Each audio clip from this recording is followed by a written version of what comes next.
Assalamualaikum warahmatullahi wabarakatuh. Anak-anak, apa kabar kalian pagi ini? Ya, semoga kalian dalam kondisi sehat ya.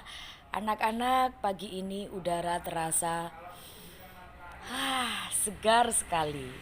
Oleh karena itu, pastikan kalian selalu menghirup udara yang pagi segar ini dengan bahagia. Jangan lupa lakukan aktivitas pagi dengan kegiatan yang menyenangkan. Jangan lupa sarapannya tepat waktu ya anak-anak. Anak-anak, oksigen di sekitar kita sangat kalian perlukan. Oleh karena itu, jagalah udara bersih di sekitar kita dengan banyak menanam pohon-pohon seperti yang ada di sekitar ibu ini. Ya, tentu kalian sudah rindu dengan lingkungan sekolah ya. Semoga kondisi segera normal. Bernapas merupakan ciri-ciri dari makhluk hidup. Sistem pernapasan ini adalah sekumpulan jaringan organ yang membantu tubuh untuk melakukan pernapasan. Sistem pernapasan membantu tubuh menyerap oksigen dari udara dan membuang gas-gas dari dalam tubuh kita, yaitu karbon dioksida dari dalam darah. Dengan dukungan oksigen, seluruh organ dapat berfungsi dengan normal.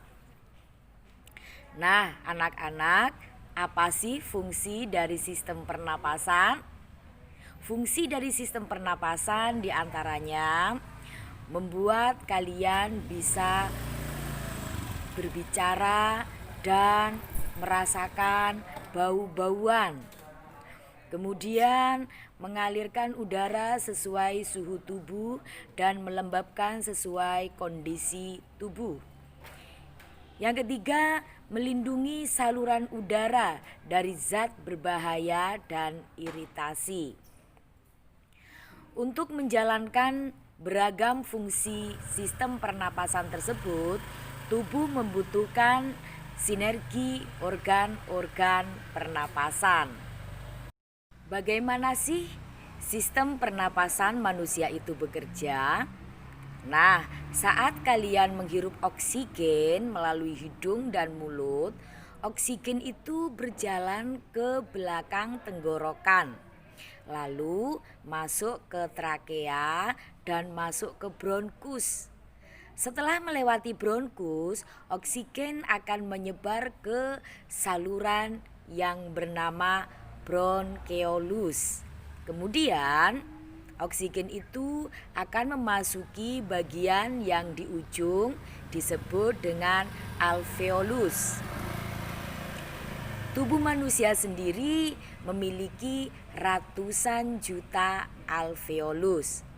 Di sekeliling alveolus itu terdapat jaring-jaring pembuluh darah kecil yang bernama pembuluh darah kapiler. Nah, dari sini anak-anak, oksigen itu diserap masuk ke dalam darah dan mulai berjalan menuju jantung. Setelah itu, jantung memompanya agar bisa menjangkau seluruh bagian dari tubuh. Saat sel-sel menggunakan oksigen untuk menjalankan fungsi masing-masing, karbon dioksida mulai terbentuk.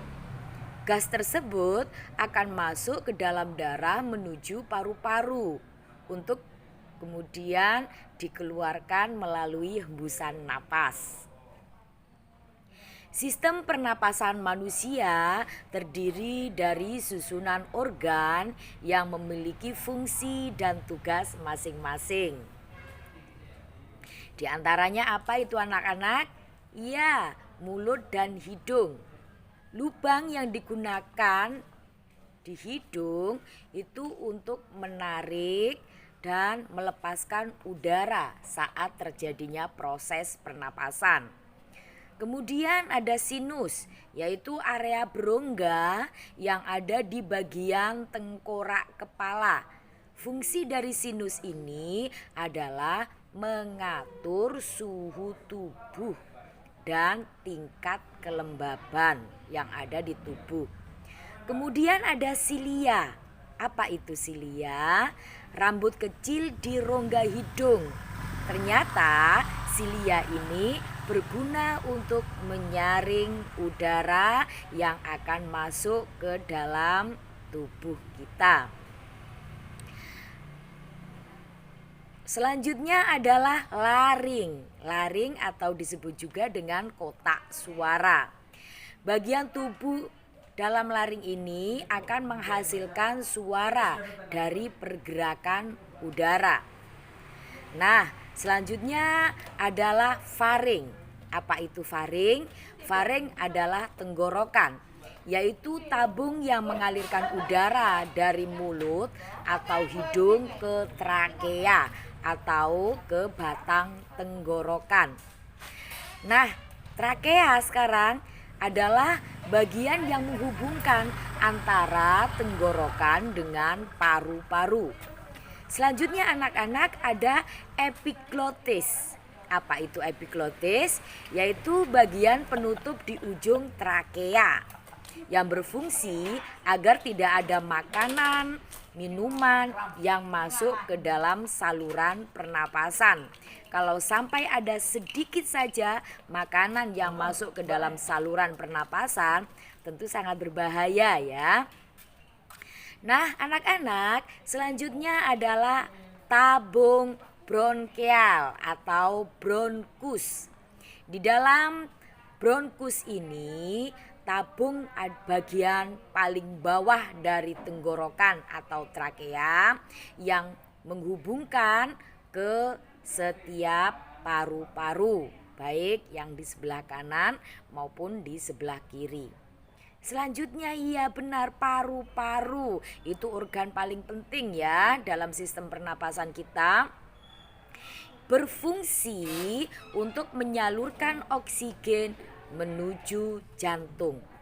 Nah, yang tidak kalah pentingnya lagi adalah diafragma. Apa itu diafragma? Diafragma adalah otot yang membantu paru-paru untuk menarik udara dan mendorongnya keluar. Itu diafragma ya. Ada lagi namanya alveolus. Alveolus adalah kantung udara kecil di paru-paru yang berguna tempat pertukaran oksigen dan karbon dioksida. Selanjutnya bronkeolus. Bronkeolus itu berukuran kecil, cabang dari tabung bronkial yang menuju alveolus. Nah, anak-anak, ini juga ada kapiler. Apa itu kapiler tadi ya? Iya benar, kapiler adalah pembuluh darah. Pembuluh darah ini berada di dinding alveoli yang bertugas memindahkan oksigen dan karbon dioksida. Nah, anak-anak, yang terakhir adalah pleura, yaitu kantung tipis yang memisahkan paru-paru dengan dinding dada. Sangat penting bagi kita untuk menjaga organ pernapasan kita. Karena kalau tidak, tentu banyak gangguan-gangguan yang akan kita rasakan. Di antaranya, pernah enggak kalian merasa sesak napas? Pernah enggak kalian mendengar di sekitar kalian ada orang terkena asma? Itu salah satu dari masalah yang terjadi dari terganggunya organ pernapasan. Nah, selain itu juga ada yang karena adanya infeksi bakteri yang ke paru-paru, yaitu tuberkulosis. Nah, kalian jaga ya sistem pernapasannya ya, agar tidak terjadi batuk, pilek, apalagi masa pandemi sekarang ini kalian sangat harus hati-hati. Ya anak-anak ya, karena semua itu akan menyerang sistem pernapasan kita. Tetap sehat, tetap semangat, lanjutkan untuk belajar. Assalamualaikum warahmatullahi wabarakatuh.